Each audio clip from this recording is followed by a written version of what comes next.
Magandang araw, si Dingdong Dantes po ito. Narinig mo na ba ang yellow, orange at red warning system ng Pag-asa para sa malakas na ulan at pagbaha? Madali lang yan tandaan. Yellow, kapag posibleng magkaroon ng baha sa mga mabababang lugar o sa mga malalapit sa ilog.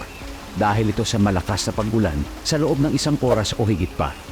Kapag naka-yellow warning, maging alerto at mag-monitor na ng panahon. Orange warning naman kung mas mataas na ang tsansa ng pagbaha at landslide dahil sa matinding pag-ulan sa loob ng 1 oras o higit pa.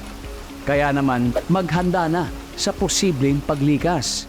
At kapag may red warning naman, nako, eto na.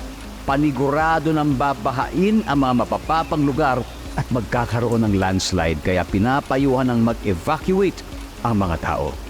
Sumunod sa payo ng LGU kung kinakailangan ng lumikas ng inyong pamilya papunta sa evacuation center. Sa susunod na marinig mo ang color-coded rainfall warning na ito, alam mo na, #panatag ang may alam.